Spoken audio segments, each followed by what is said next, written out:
Здравейте, приятели на Манистини вълшебства! Днес ще ви покажа пратката, която изпратих моя син да вземе. Това са молдови от Тему. Съответно тя е отворена, защото той си беше поръчал разни неща за него и е побързал да си ги види.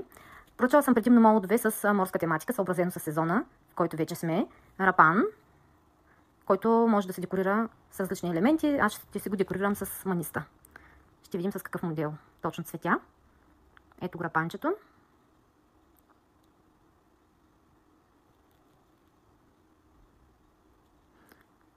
Втория молд е морска звезда.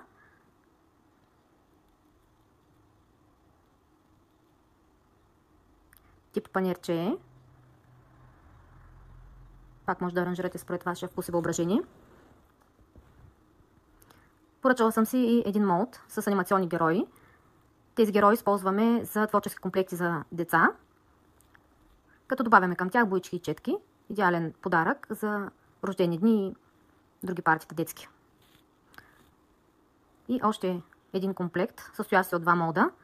Едното е котва.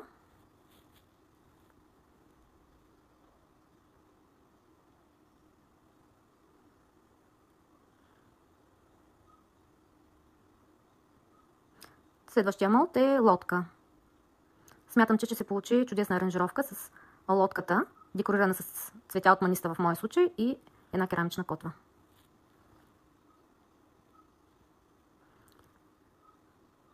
Сега бързам да отлея отливките и когато са готови, ще ви ги покажа отново. Ето и още един молд с елементи, пак морски,